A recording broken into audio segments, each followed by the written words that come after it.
You are listening to The Bell Post.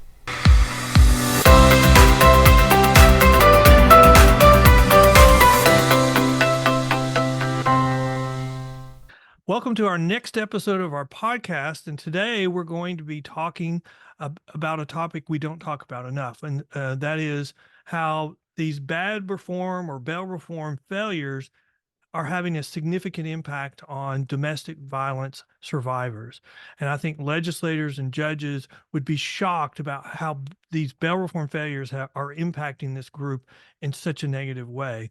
And today we have a guest, and she is a host of her own podcast. It's called Let's Break the Silence with Angeline Mitchell.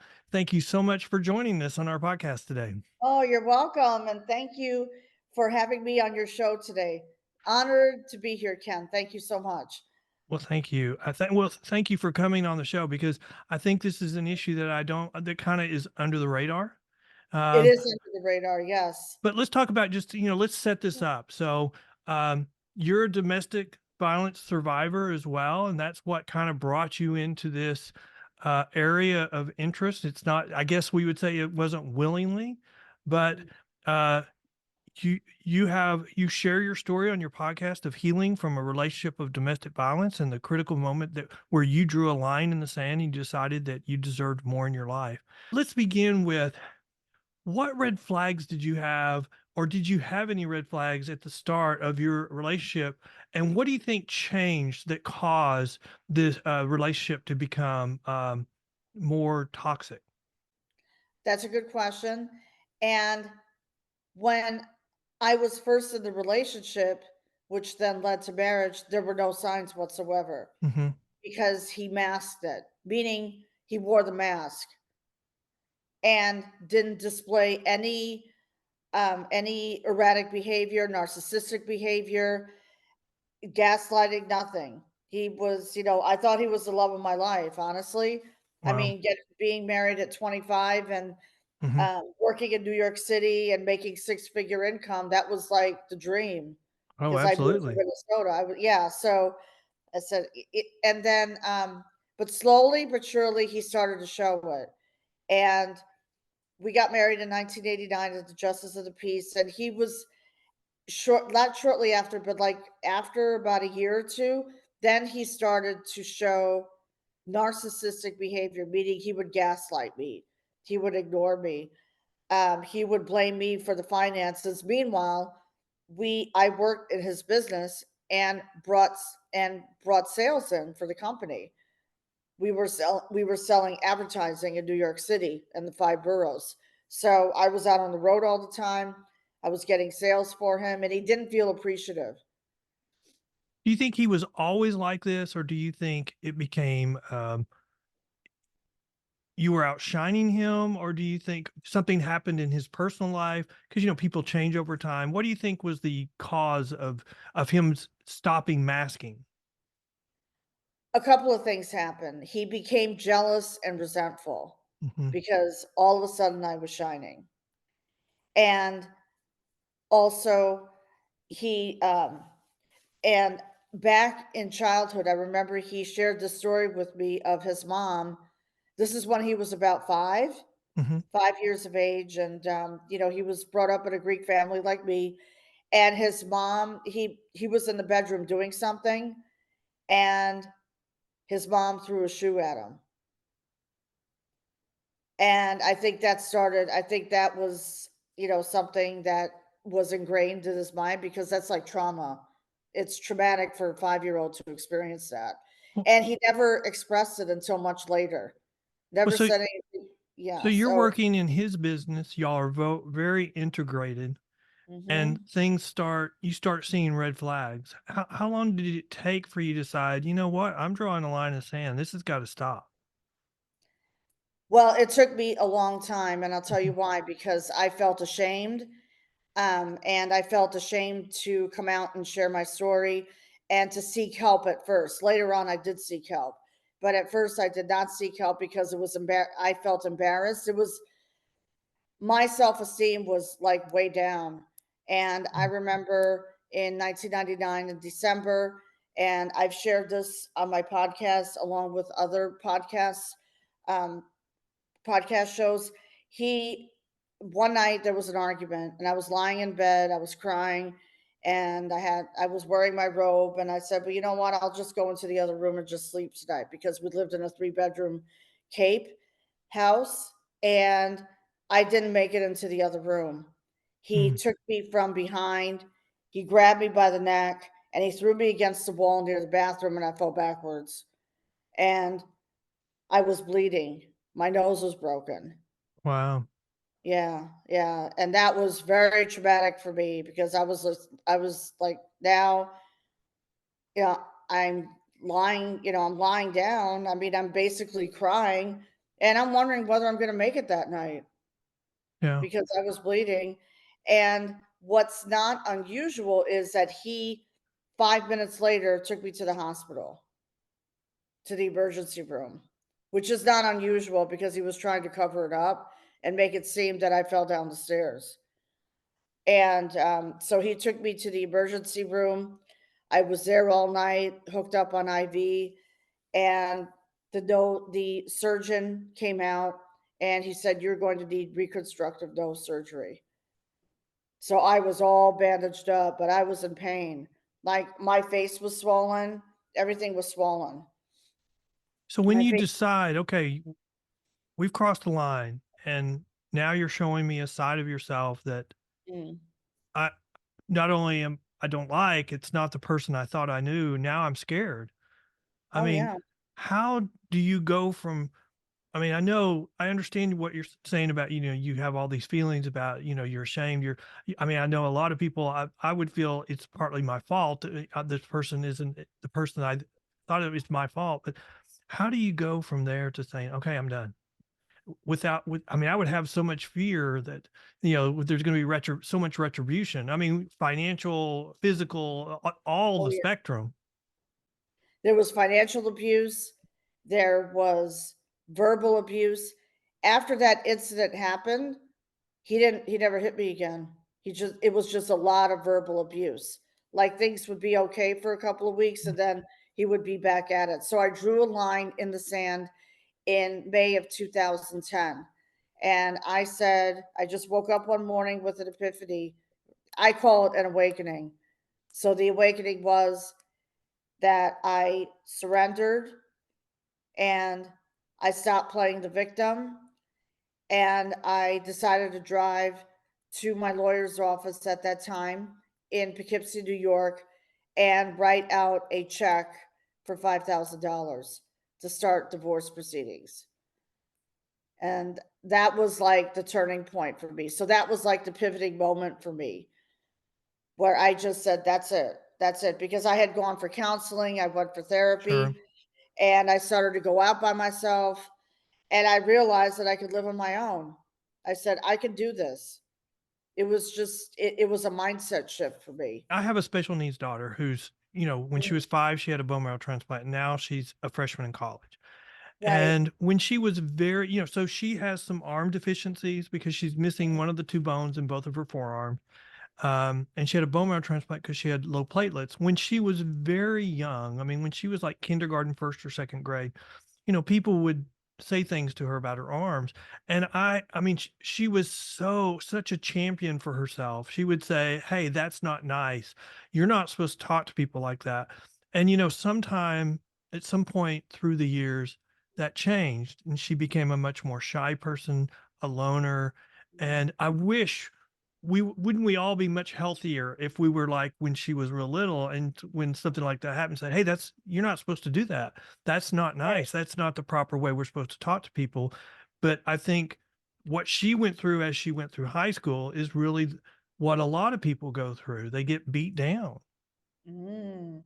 They do. They do. They get beaten down, correct. Yes, absolutely.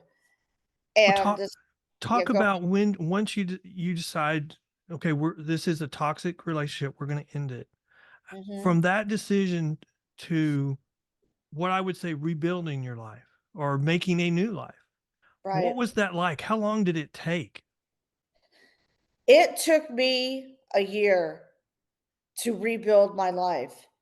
Mhm. And what I did was I sought coaching and mentorship. And I also became involved in the online space on Facebook because I knew that there was support there. So I sought support right Mhm. away. Um, there's Talk about how important that support is. very important. That's vital. That is vital. There are plenty of support groups out there, and I've, done a lot. And I went to the local library. I did my research, and I joined support groups virtually and, in person, meaning, I joined a book club, and I joined organization, I joined and got involved that, with some organizations, and, like book clubs, Mhm. became more involved in the church. Um, so I could rebuild my life and seek support because there was too much suffering going on. And, there's a lot of women who are suffering out there. And that's part of the human condition. And you can only stay in that suffering mode for so long. And I sought support from my family. I mean, I had to borrow the $5,000 to start Sure. divorce proceedings, and then I eventually paid it back after a year. But I had to borrow money, and I had to make a plan, an exit plan, because we lived in Rhinebeck, New York, which is 2 hours north of New York City. So I made a plan to move up here to Saratoga Springs. So I did some research. I would, go to the library. And I remember driving up here in Saratoga, and I attended a women's event because I'm very passionate about, Mhm. helping women. So I attended a conference for the weekend. It was Friday and Saturday. Mhm. I was like, wow. And I fell in love with the area. So, when we were close to settlement, then I was looking for an apartment. I sought refuge up here. Sure. I would go to, like if they had an arts club here, and I was a member of the arts club, I would go take yoga classes. I became involved, and that changed my life. It just opened up a whole new world for me. So a year later, because I surrounded myself with mentors and leaders who believed in me, a year later, I was able to reclaim my life back and claim victory from domestic violence and break through, shattering those self-limiting beliefs, because domestic violence survivors, they're being ignored. I mean, I know that there's a lot of resources out there, but basically they're being ignored, especially by the government, by legislatures. So let's talk about before this push Yeah. for what I call bad bail reform or bail reform Mhm. failures. Talk about even before that, the difficulties that domestic violence survivors would have in trying to rely upon the criminal justice system to provide them with protection and be their out of the relationship. Okay, I'll speak from my experience. I went for a protective order. Mhm. So right before the papers were served, I went to family court. And I did this all on my own with the support of my family, obviously, but I went to court by myself. I did all the work. So I filed a limited order of protection because I was still at home, but I moved all my stuff upstairs. So I so once I filed the order of protection, then I went to go spend time with my family for 2 weeks. I left town for 2 weeks. And when I came back, I will never forget this. The deputy from the sheriff's office called me. He said, "Before you go home, I want you to meet me here, and I want to have a conversation with you." I said, "Oh, okay." So I presumed it was because the protective order was served. Mhm. And so what he told me was this. He said he's going to try to do this to you. He's going to try to charm you. He's going to try and talk you into rescinding the protective order. He said, if you do that, we are not going to help you. Wow. And I did not rescind the protective order. So that's so so like for myself, I was smart enough not to rescind the protective order because they warned me what was going to happen. They warned me. And did what they warned you about, did that actually happen? You know, he did try to talk you into He rescinding it? tried to talk me right. Oh, everything's going to be fine. Yeah. Everything's going to be fine. It's the lovey-dovey, the charm because as a businessman, he was very charming, to business people and Mhm. we Sure. and everything. But even to his own family, his family actually saw the light and they actually supported me. So, Well, do is the protective order really the number one tool for domestic violence survivors? I mean, yes, it's before we get to all the bad bail reform issues, I right. mean, it seems like a protective order is only gonna there's only consequences after they violate it, and the worst violation is if you kill somebody. That's true. And actually, I had to call the police several times because there was one morning that I remember I was upstairs, I was sleeping, I was actually starting to wake up, and he pounded on the door. I'm like, "Oh, no." Mm. And I had the phone right next to me. I had the phone right next to me, so I called 911 immediately. And what I were the called consequences for his violation of the protective order? that I had to leave. Yeah. Mhm. I So there left the were no house. consequences for him. Correct, correct, just like a warning or something. Yeah. Um, yeah, but basically I had to leave. I was the one who had to leave. So when the Wow. state police and sheriff came, I mean, it was like a whole big scene at the house. Um, I had to leave. And I remember one of the police officers actually helped me with put the suitcase in the trunk. And I ended up like for that year, I I was staying in people's homes. I lived like a gypsy for one Sure. year because I basically was not home. I would only go home to pick up things and, like go stay at a motel. Like Mhm. some of my friends had to actually pay for, my motel stay while I was going through this whole ordeal. But I had to leave. The only time that I didn't have to leave was 2 weeks before I moved out. I went back to the house because I was staying someplace with a friend, and I went to go to the house to get my belongings because I was getting ready to move up here, and he wouldn't let me in. And I called the New York State Police, and one of the deputies came, and he actually ordered him to leave for 2 hours Wow. so I could get my belongings. Well, and then Yeah. when we add all these bad bail reform, bad bail reforms where they're just either catch release or, when there's allegation of domestic violence or they arrest them and then immediately release them on these simple release policies. I mean, that just seems like, okay, we're making this person mad and then sending Right. them right back home. Even with the protective order, we've had so many bad results. I mean, I can think of one in Houston where, after the release, within a short time, the wife was killed and she was pregnant, and, there was a bill filed in the Texas legislature called Caitlin's Law over it. I mean, it seems like these bail reform measures are making it almost impossible for domestic violence survivors to even think about going to law enforcement because they need to spend their time on their getaway plan. Right, exactly. That's where so much focus is on a getaway plan. And there are shelters, and there's nothing wrong with going to a shelter. I Mhm. actually went to one, and I was assigned a caseworker from Battered Women's Services in Poughkeepsie, and they worked on my case for 1 year. So there are shelters throughout the country, whatever state you live in. Um, and I actually helped a couple of women, and here they had children. Yeah, well, I I mean, didn't we have add children to the element, it just makes it 10 times harder. Oh, it's awful. It's awful.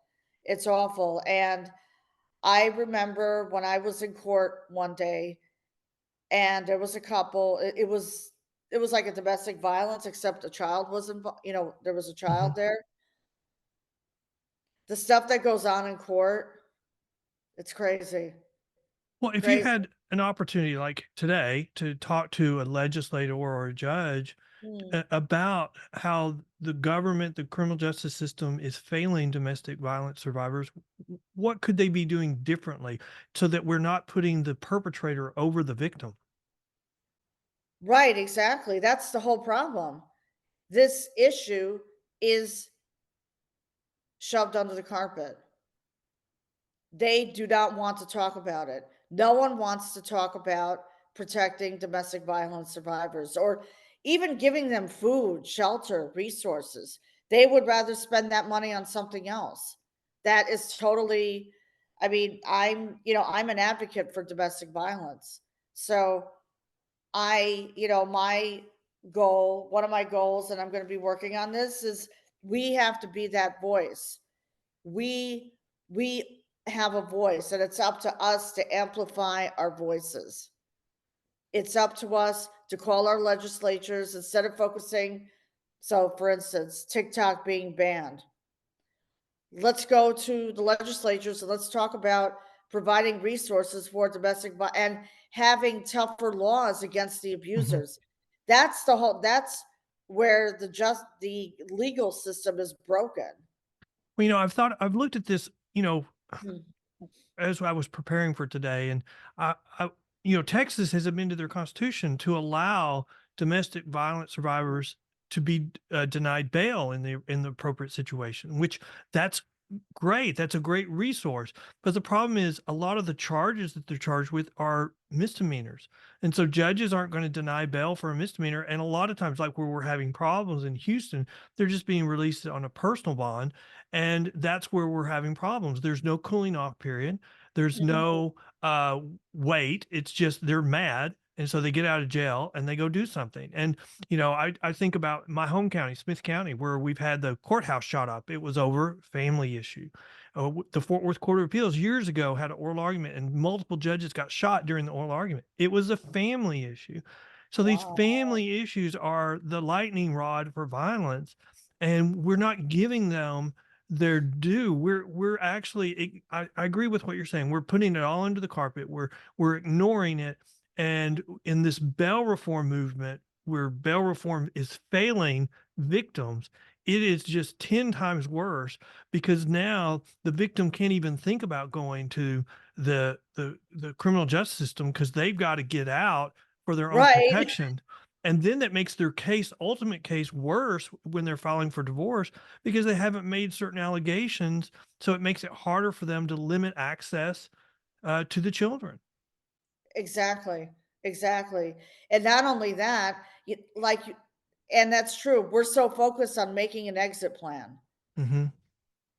And what about the abuser?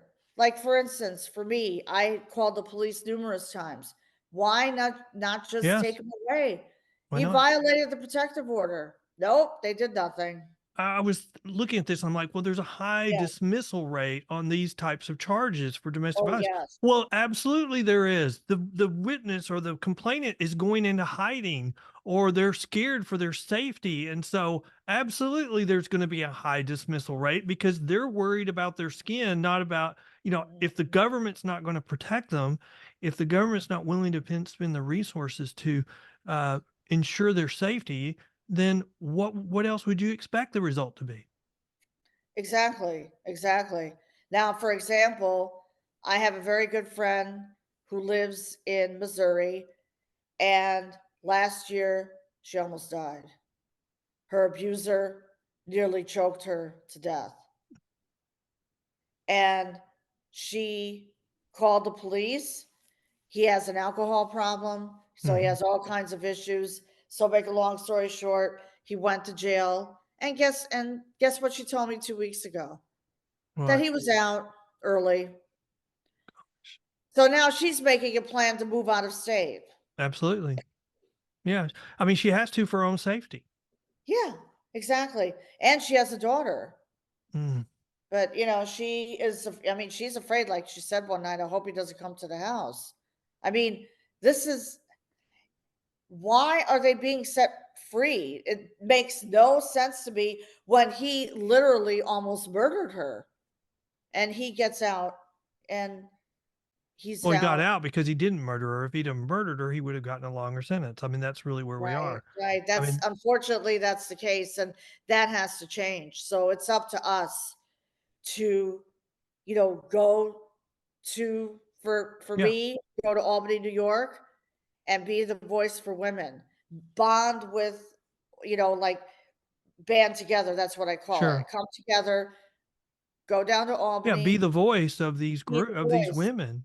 Right, right. Be the voice for these women and the voice for change. Well, after all that you've gone through, you've started this podcast, Breaking the Silence with Angeline, and you're in your Yes, fifth season. So you've been doing this for a while. But I how know. how did you decide to start a podcast? Especially like 5 years ago, that had to be at the start of the podcast movement, but even before it. Exactly. Actually, I started my podcast 2 months before COVID hit.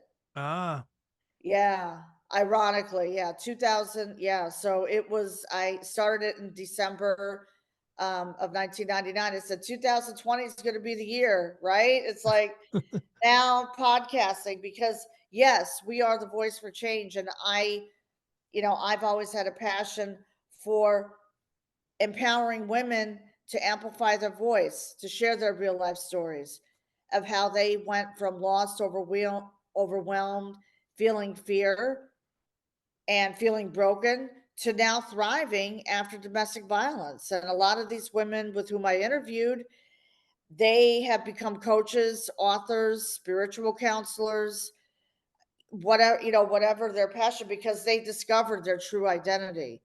And my podcast brings that out in, with my guests. I bring that out. So, they've rediscovered themselves. you give advice. I mean, you're there to support domestic violence Yes, survivors. I have a sister that had several relationships, broken relationships through marriage, and I told her one time, I said, I think you need to learn to love yourself right. before you reach out to find another person to love you, because I think you're at a point where you don't love yourself. And I think domestic violence survivors have to go through a period where they don't love themselves. So how do they get to the point where they love themselves again? Okay, that comes from within. And actually, I hired a mentor, and my mentor said, love yourself. You have to love yourself first, because when you love yourself and heal, that's one of the healing mechanisms. That's Mhm. one of the healing techniques that I teach in my coaching program through my podcasting.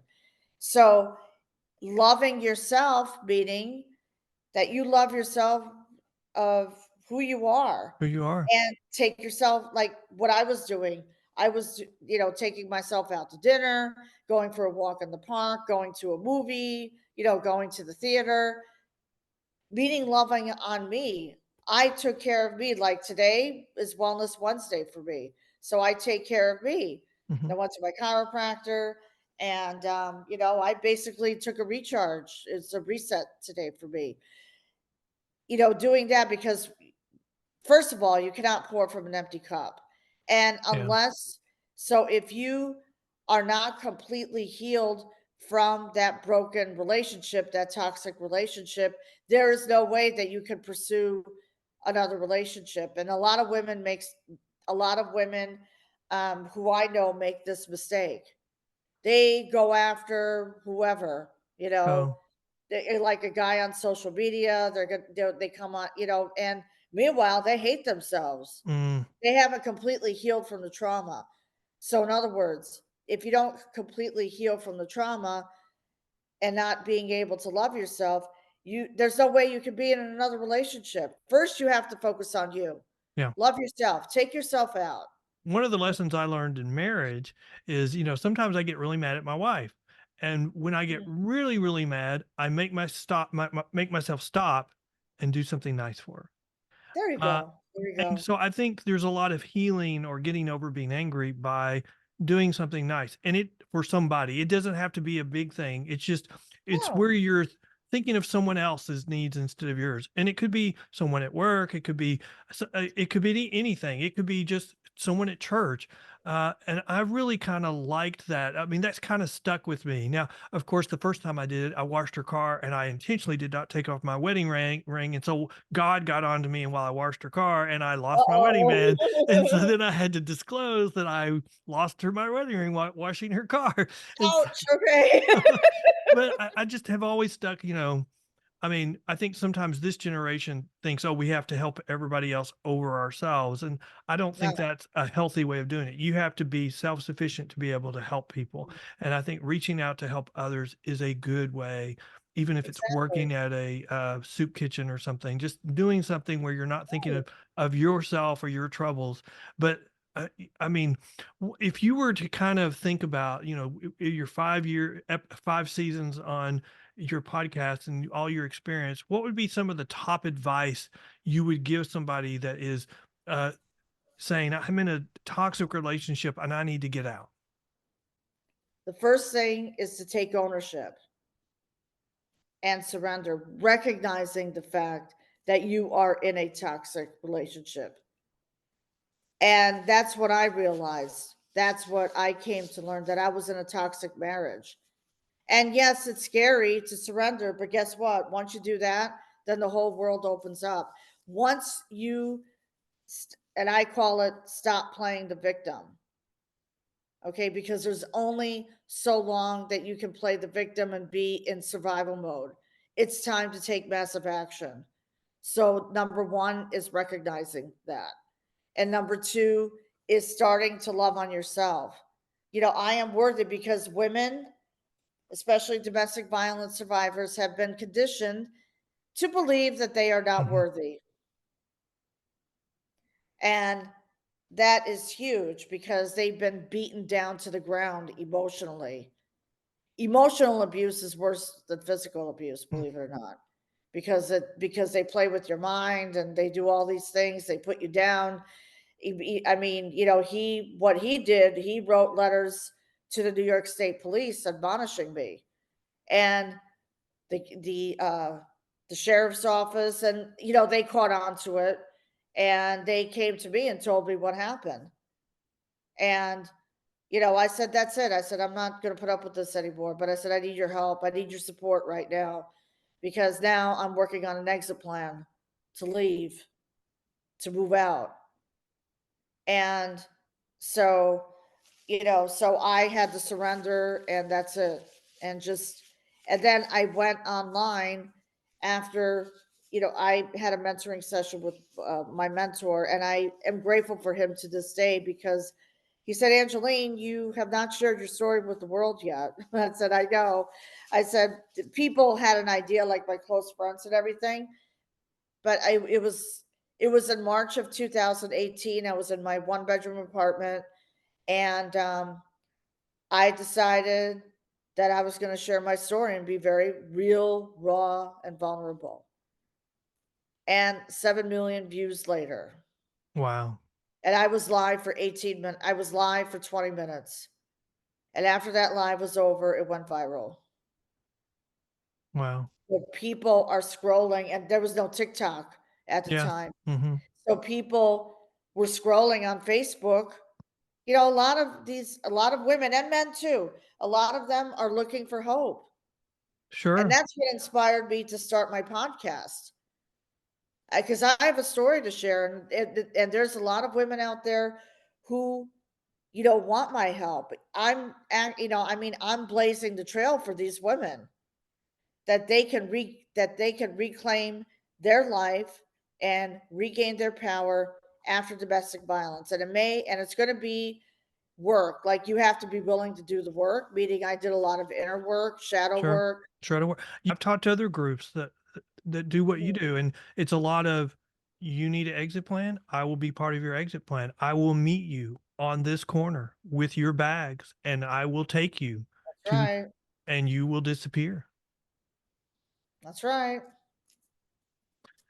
We need more. I mean, we need more involvement from the government in helping these situations, not ignoring it, not sweeping it Right. under the carpet, not protecting or favoring the abuser over the victim, which is really what we have right now. We have a system that favors, even though we have the constitutional right in Texas to detain them, we're Mhm. not taking advantage of it because it's a misdemeanor and because we know that under the current system, the victim is going to disappear, and so ultimately the case will probably be dismissed, or there's a Exactly. higher chance.